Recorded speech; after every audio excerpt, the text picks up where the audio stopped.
नमस्कार. राशीनुसार तुमची झोप आणि सकाळची उठण्याची स्टाईल ही कशी आहे ते जाणून घेऊया.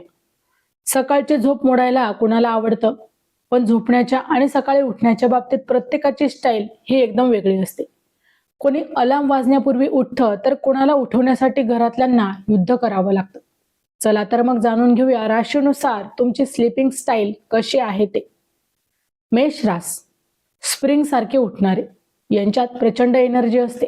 यांचा अलार्म वाजला रे वाजला की हे स्प्रिंग सारखे थेट बेडवरून खाली उठतात. यांना अंथरुणात लोळत पडायला अजिबातच आवडत नाही. हे ठरलेल्या वेळेत लगेचच तयार होतात. वृषभ रास, कुंभकर्णाचे वंशज, यांच्या झोपेवर जीवापाड प्रेम असतं. सुट्टीच्या दिवशी यांना झोपेतून उठवणं म्हणजे सिंहाच्या जबड्यात हात घालण्यासारखं आहे. हे 5-5 अलार्म लावतात, पण ते सगळे बंद करून पुन्हा आरामात झोपी जातात. मिथुन रास, मोबाईल प्रेमी, यांचे डोळे उघडले की यांचा हात थेट मोबाईलकडे जातो.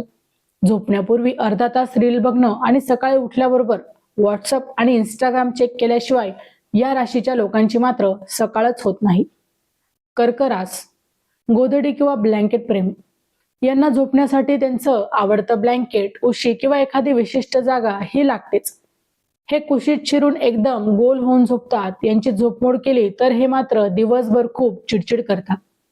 सिंह रास, राजासारखे पसरणारे, बेड कितीही मोठा असू दे तो यांना एकट्यालाच लागतो. हे एकदम राजासारखे हातपाय पसरून झोपतात. यांच्या बाजूला झोपणाऱ्या व्यक्तीला कायम बेडच्या कडेलाच झोपावं लागतं किंवा खाली पडण्याची देखील अशा राशीच्या लोकांना भीती असते.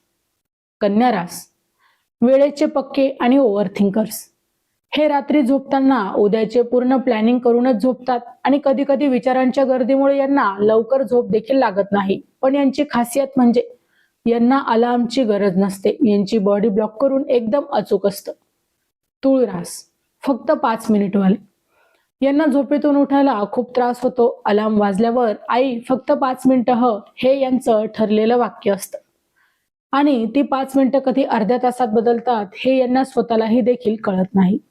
वृश्चिक रास, रात्रीचे घुबड, यांचा खरा दिवस हा रात्री सुरू होतो. रात्री उशिरापर्यंत जागत बसणं, चित्रपट बघणं किंवा काम करणं या राशीच्या लोकांना खूप आवडतं. त्यामुळे साहजिकच सकाळी लवकर उठणं यांच्यासाठी एखाद्या मोठ्या शिक्षेसारखंच असतं. धनुरास, बेडवरचे जजमेंट्स, हे झोपताना एकसारखे कधीच राहत नाही. रात्री डोके उशीवर असतं आणि सकाळी पाहिल्यास तिथे त्यांचे पाय असतात. हे झोपेत इतके फिरतात की यांच्या शेजारी झोपायला देखील लोक घाबरतात. मकर रास, झोपेचं कॅल्क्युलेशन करणारे, हे अत्यंत प्रॅक्टिकल असतात. जर मी आता झोपलं तर मला बरोबर 6 तास आणि 15 मिनिटांची झोप मिळेल असे हिशोब हे रात्री झोपताना नेहमीच करतात आणि उठल्याबरोबर अशा राशीचे लोक कामाला लागतात. यांना एकही मिनिट वाया घालवायला अजिबातच आवडत नाही.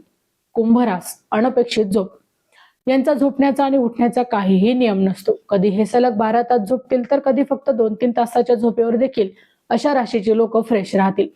हे झोपेत भन्नाट आणि एकदम सायफाय हुड म्हणजे स्वप्न पाहत असतात. मीन रास, स्वप्नांच्या दुनियेत रमणारे, यांना झोपायला खूप आवडतं कारण झोपत हे स्वतःच्या वेगवेगळ्या आणि सुंदर दुनियेतच असतात. यांना उठताना खूप प्रेमाने उठवावं लागतं. अचानकच उठवलं तर अशा राशीचे लोक एकदम घाबरतात आणि यांचा मेंदू देखील गोंधळून जातो. माहिती आवडली असेल तर अवश्य शेअर करा. अशाच प्रकारची नवनवीन राशीविषयक माहिती ऐकण्यासाठी आमच्या चॅनलला अवश्य सबस्क्राईब करा. पुन्हा भेटू अशाच एका नवीन माहितीसह. तोपर्यंत श्री स्वामी समर्थ. मीन राशी, ऑगस्ट 2026 राशीफळ. या घटना घडणार. 7.5च्या मध्य टप्प्यातील सगळ्यात मोठ्या ग्रहांचं पाठबळ. आता संभ्रमाचं मळकट दूर होणार, संघर्षाचं रूपांतर यशात होणार. मीन राशीच्या जातकांनो, 7.5चा हा दुसरा टप्पा तुमच्या सहनशीलतेची आणि निर्णयक्षमतेची खरी परीक्षा घेत आहे. मानसिक ताण, जबाबदाऱ्यांचं ओझं आणि कामात होणारा विलंब यामुळे तुम्ही सध्या ग्रासलेले असाल. पण घाबरू नका, कारण ऑगस्ट 2026 मध्ये अत्यंत अनुकूल ग्रहांची साथ तुम्हाला मिळणार आहे. 9 ऑगस्टला तुमच्या 5व्या घरातील बुद्धी व भाग्य स्थान उच्चीच्या गुरुचा उदय होत आहे. तर 17 ऑगस्टला सूर्यदेव तुमच्या 6व्या घरात स्वराशीत येत आहे. शनिदेवाचा हा मध्य टप्पा तुम्हाला खंबीर बनवत असतानाच ग्रहांचं हे पाठबळ तुम्हाला संकटावर हुकमी विजय मिळवून देईल.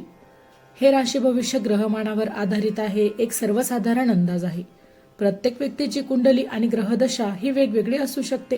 त्यामुळे वैयक्तिक निर्णयांसाठी तज्ज्ञांचा अवश्य सल्ला घ्यावा. मीन राशीच्या जातकांनो, तुम्ही राशीचक्रातील 12वी म्हणजे जलतत्वाची आणि देवगुरु बृहस्पती मालक असलेली अत्यंत संवेदनशील, दयाळू, अंतर्ज्ञानी रास आहात. तुमचा स्वभाव कसा आहे? तर इतरांचं दुःख स्वतःचं मानून मदत करणारे, अत्यंत भावनाप्रधान आणि कलात्मक दृष्टिकोन असणारे, ईश्वरावर अढळ श्रद्धा ठेवणारे.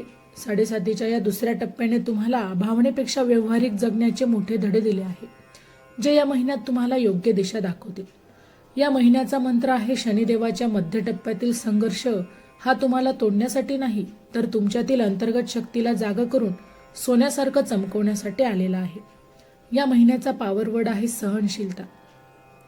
या महिन्याचे हिरो प्लॅनेट आहेत सूर्यदेव आणि गुरुदेव, कारण 9 ऑगस्टला 5व्या घरातील उच्चीच्या गुरुदेवांचा उदय तुमच्या बुद्धीला योग्य दिशा देईल. 17 ऑगस्टला 6व्या घरातील स्वराशीचा सूर्य शत्रूवर थेट मात करून 7.5चा ताण कमी करेल. या 5 चुका नक्की टाळा. पहिली चूक, 7.5चा दुसरा टप्पा सुरू असल्याने आळस, नैराश्य किंवा नकारात्मक विचारांना मनात थारा देऊ नका. दुसरी चूक, 1 ऑगस्टला शुक्र 7व्या घरात नीच होत असल्याने वैवाहिक नात्यात किंवा भागीदारीत संशयावरून वादाची ठिणगी पडू देऊ नका. तिसरी, 2 ऑगस्टला मंगळ 4थ्या घरात जात असल्याने घरगुती मालमत्तेच्या वादात रागाच्या भरात कोणताही चुकीचा शब्द बोलू नका. चौथी चूक, 18 ऑगस्टला बुध 6व्या घरात अस्त होत असल्याने बँक लोन किंवा कोणत्याही कायदेशीर कागदपत्रांवर नीट वाचल्याशिवाय सही करू नका. 5वी चूक, आरोग्याकडे विशेषतः मानसिक ताण, डोकेदुखी यांसारख्या तक्रारींकडे अजिबात दुर्लक्ष करू नका.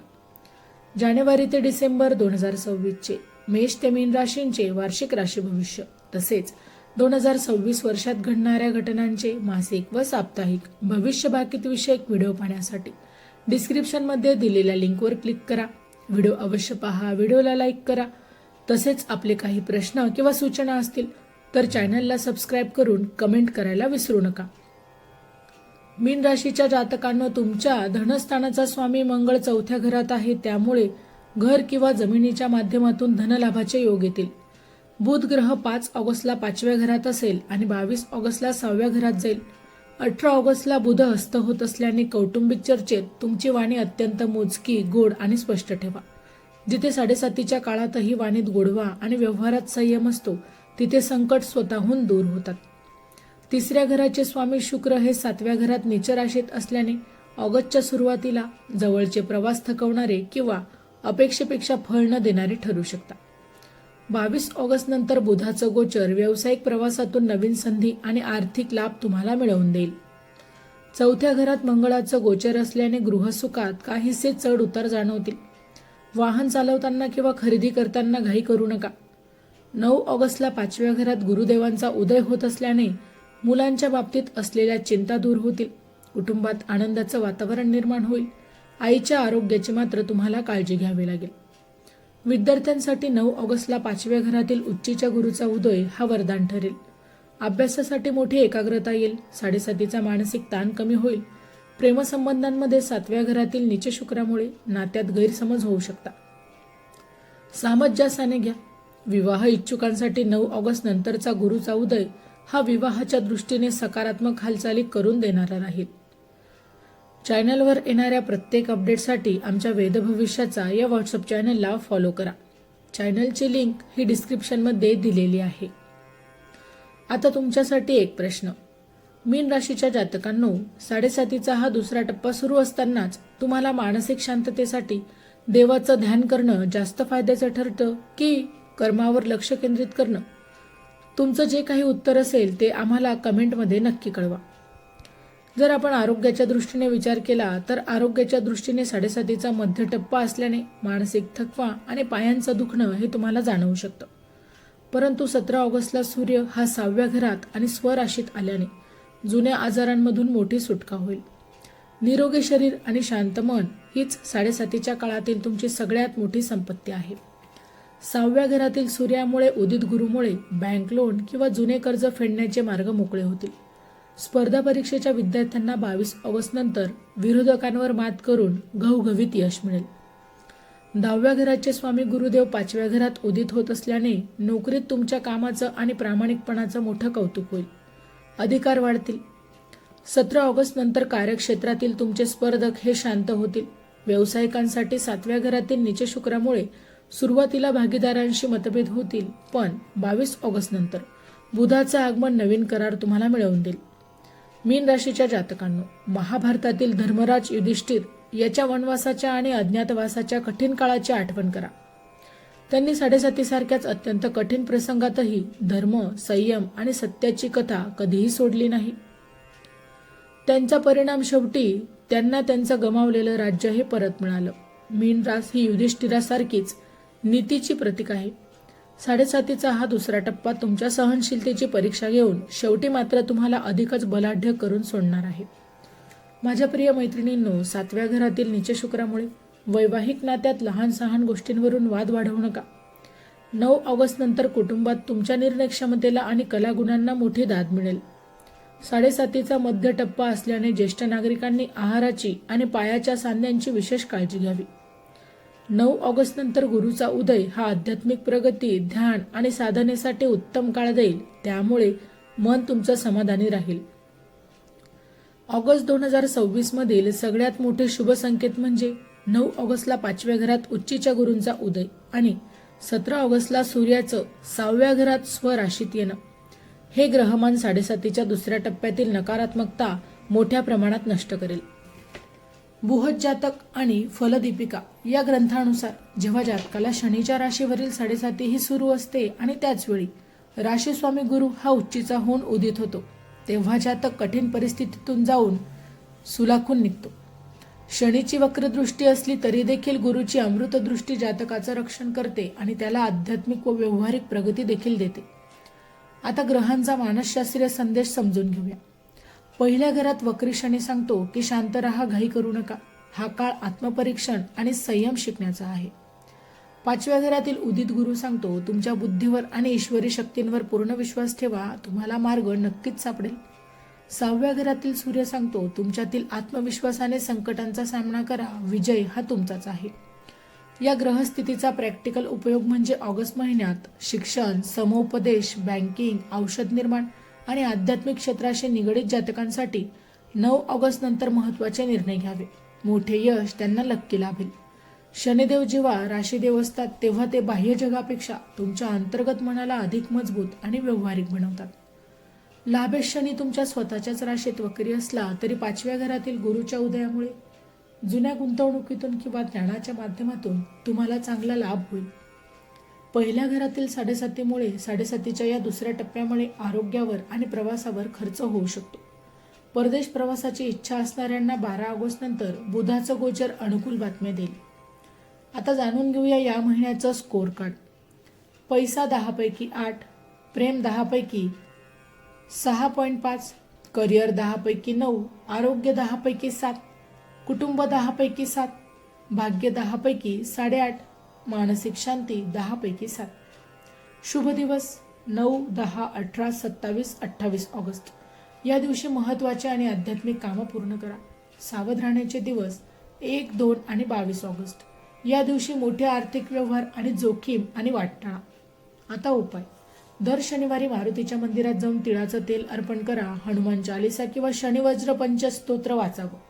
9 ऑगस्ट पर्यंत दररोज ओम ग्राम ग्रीम ग्रोम स गुरुवे नमः या मंत्राचा जप करा.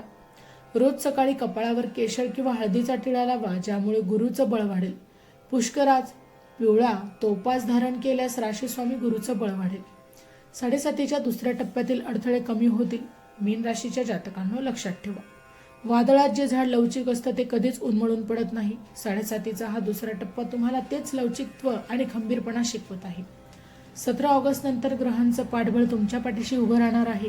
ग्रह दिशा देतात, पण त्या दिशेने चालून यश मिळवणं हे तुमच्या कर्मावर अवलंबून असतं.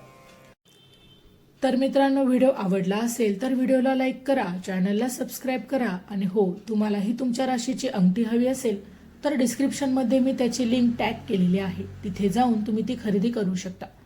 व्हिडिओ शेवटपर्यंत पाहिल्याबद्दल धन्यवाद. पुन्हा भेटू पुढच्या भागात. तोपर्यंत श्री स्वामी समर्थ.